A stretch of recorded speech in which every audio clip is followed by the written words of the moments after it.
C'est la quatrième fois que je reprends cette vidéo. Maintenant, mon ami Michel Bellil sait comment on se sent. C'est extrêmement énervant. Et d'autant plus que je m'étais pompé à quelques reprises parce que je vous parlais d'un sujet qui me tient à cœur, la prostitution, l'abolition de la prostitution. Parce que je l'ai dit, je le répète, je suis un farouche abolitionniste.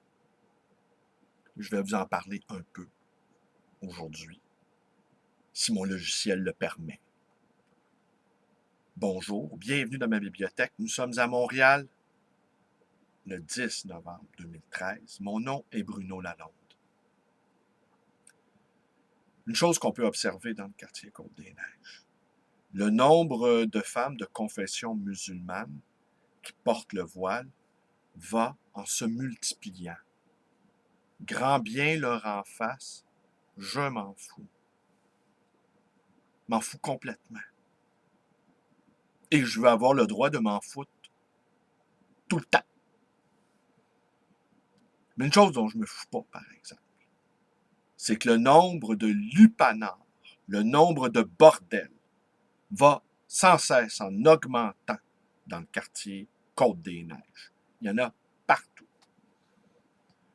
Comme dans le reste de la ville de Montréal, d'ailleurs. Ça se multiplie. Dans l'indifférence générale, parce que la majorité des gens considèrent qu'une femme soit soumise à l'esclavage, et on dit de son plein gré, mais je vais y revenir là-dessus, sur la fameuse question du plein gré. Eh bien, on adhère à ça. Aussi, à côté de chez moi, là où j'habite, il y a un refuge pour femmes. C'est-à-dire un endroit où les femmes vont dormir et sans doute souper aussi. Et le matin, à 8 heures, on les laisse partir et elles reviennent le soir. Tous les jours, je passe devant ce refuge et tous les jours, je suis touché. Il y a des journées où je suis moins ému parce que je suis préoccupé par mes trucs à moi.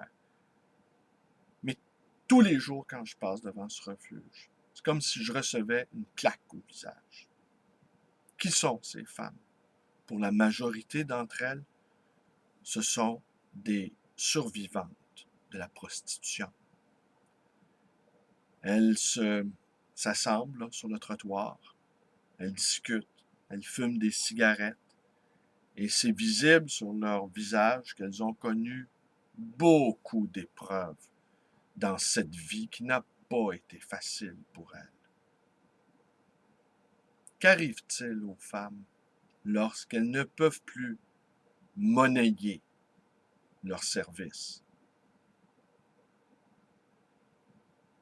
Elles tombent malades, elles sombrent dans la pauvreté, bien souvent dans la folie, dans la clochardisation, rarement dans la mendicité, car ces femmes du refuge, là où il y a, à côté de chez moi, je ne les vois jamais quêter. Et beaucoup d'entre elles se suicident.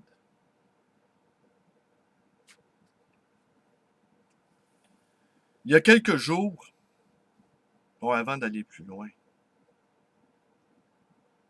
près de 90% des femmes qui se sont prostituées ont été abusées sexuellement, soit par un oncle, un père, un proche parent. Ces choses-là affreuses, généralement, ça se déroule en famille.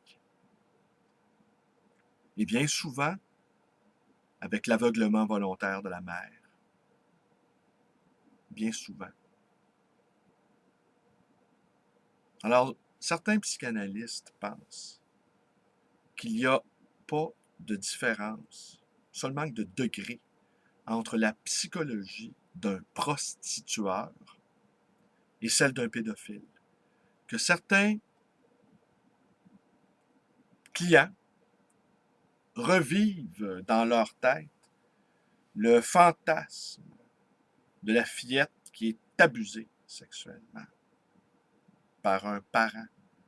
Que cette idée-là, qui leur traverse l'esprit, la femme qu'ils ont devant eux, a été l'objet de violences sexuelles à leur égard. Ça les excite, en quelque sorte. C'est assez curieux quand on y repense. Hein? La société n'a pas su protéger ces fillettes-là. Et une fois adultes, on dit à tout le monde, « Go les gars, allez-y maintenant, servez-vous, le bar est ouvert. » On a massacré la sexualité de ces petites filles-là. Mais maintenant, de toute façon, comme le mal est fait, go! Go les gars!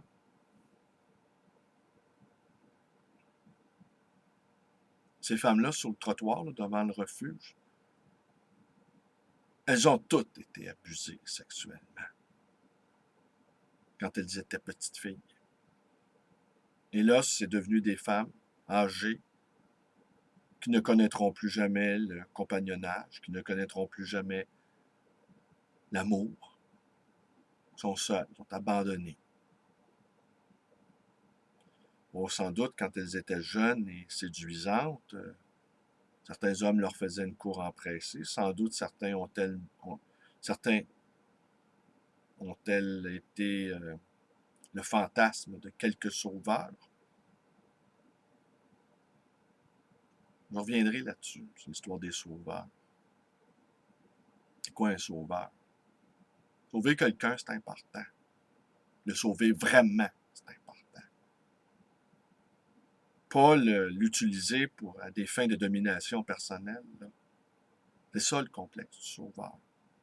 D'être quelqu'un pour l'assujettir à ta volonté. Et quand cette personne-là semble enfin se libérer, eh bien, tu t'arranges pour lui briser les ailes à nouveau, pour pouvoir la remettre à nouveau sous ta domination. C'est ça, le complexe du sauveur. Mais aider son prochain avec un cœur noble, là, c'est fondamental. Il y a quelques jours aussi, Luc Mathieu, qui a entrepris de lire au complet Dostoïevski dans la bonne traduction d'André Markovitz. Je lui lisais un passage de la biographie de Dostoïevski, où Dostoïevski fait un voyage à Londres, se promène dans le quartier de Whitechapel, là où se réunissaient les prostituées, les clients. Et il nous décrit que les scènes où on retrouve des mères de famille qui amènent leurs fillettes pour les livrer à la prostitution, les fillettes de 12 ans. Ces femmes-là, poussées par la nécessité, poussées par la faim, parce que les conditions faites aux pauvres étaient tellement terribles en Angleterre que ces femmes-là n'avaient pas d'autre choix que de prostituer leurs fillettes. Dostoïevski est bouleversé par ça. Mais et là, à un moment donné, au milieu de toute cette faune disparate de clients au regard torve et faussement indifférent, et aux femmes au regard là, et blessées, surgit une petite fillette de 6 ans, en haillons, le corps couvert de bleu. Imaginez, on l'avait battue, là. Et cette fillette-là, au fond, devient l'image emblématique de toute l'œuvre de Dostoïevski. Celle de l'enfance qu'on a souillée, qu'on a brisée. Le mal à l'œuvre. Le mal dans toute sa splendeur. Horrible. Plus je vieillis, plus je pense que le mal, c'est l'argent. C'est pas neutre, l'argent. On y est tous asservis à ces puissances mortifères de l'argent. temps incroyable qu'on consacre à s'en procurer, juste pour vivre. Si on n'a plus d'énergie pour faire d'autres choses. L'esclavage de l'argent, là, ben, c'est la seule raison pourquoi une femme se prostitue. Une raison.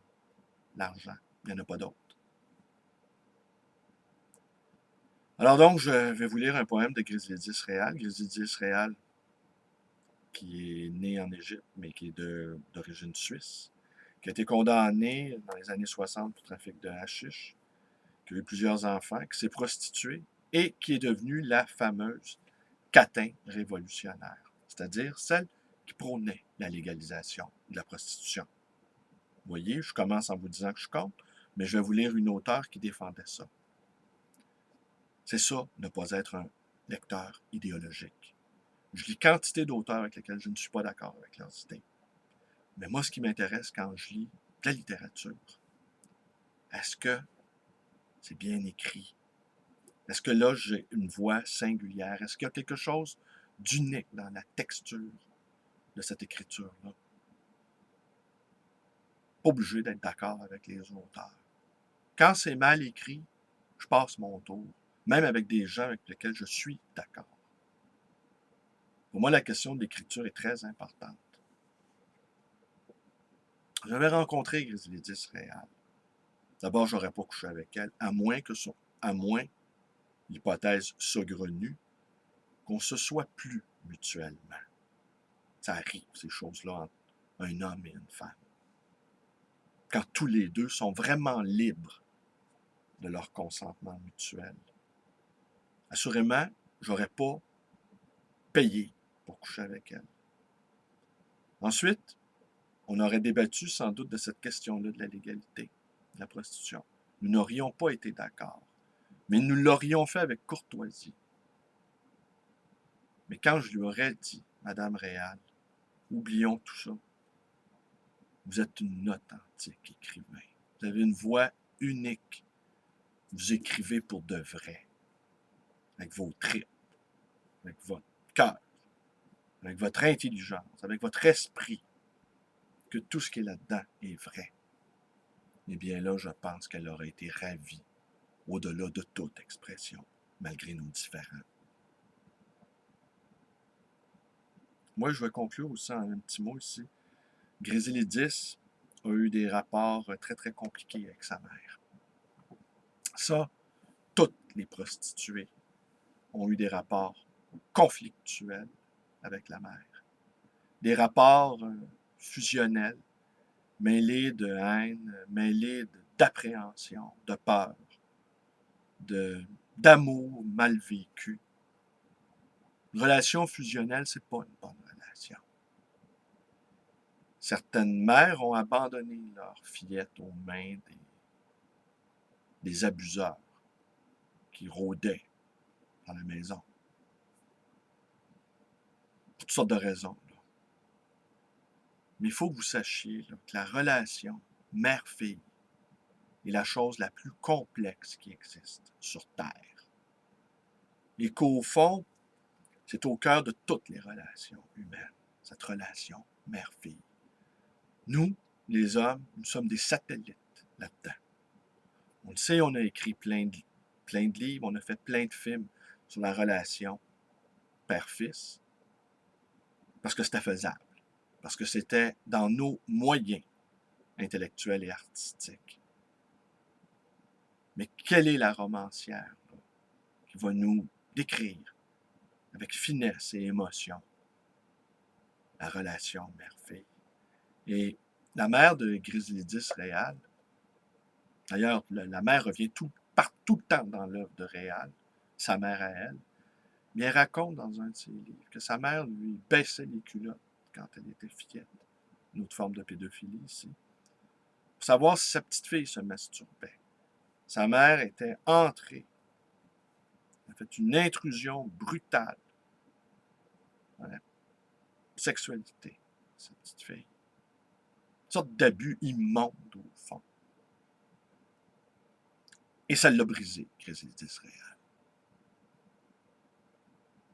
Et cette intrusion-là, par infraction, a permis de laisser rentrer une multitude de chapardeurs.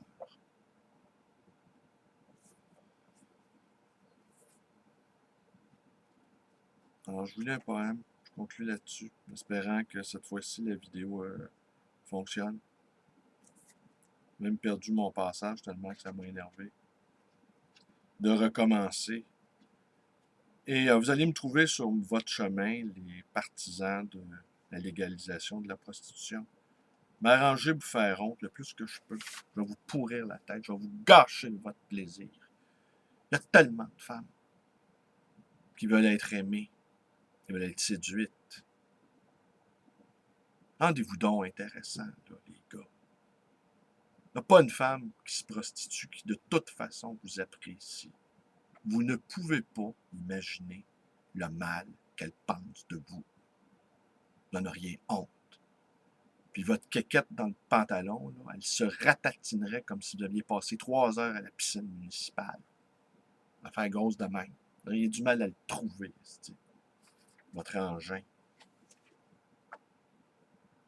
Puis c'est pas en adoptant des lois que vous allez soulager votre conscience.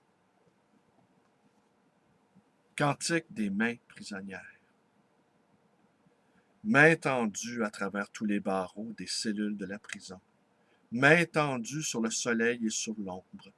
Mains d'enfants d'innocence criminelle. Mains de femmes, mains captives. Mains sans ailes échouées sur les grilles de la liberté barrée. Mains cassées, oiseaux morts d'épuisement, pris au piège de la haine. Mains des hommes, mains fermées, lourdes d'actions oubliées et de révoltes perdues. Les mains parlent, les mains crient dans le silence des pierres. Les mains frappent, les mains prient. Un Dieu sourd depuis des siècles, celui qui vous justifie, celui qui vous abandonne. Mains ouvertes, tendues vers celui qui donne, la liberté tatouée. Aux bêtes mises en troupeau, mains armées, mains de piège, mains gardiennes de la peur. Un jour, dans vos veines sèches, jaillira le sang des nôtres. Un jour, nos mains seront libres et parleront leur langage à vos paumes fraternelles, tendues vers un seul visage, celui de l'amour du monde, vers le regard de ses sources, sous ses paupières de feuilles, où les mains des plantes bercent le rythme ancien de la terre. Voilà, c'est tout. C'est tout pour aujourd'hui. Je vous remercie d'être avec moi. Et vous savez où me trouver. Et quant à ceux et celles qui prônent la légalisation de la prostitution, vous allez également me trouver sur votre route. Je me promets de vous gâcher votre plaisir. Masturbation, là, c'est pas fait pour les caves. Merci. Oh, vous avez vu? La porte s'est ouverte. Ça, c'est John Lennon qui a fait son apparition. Allez.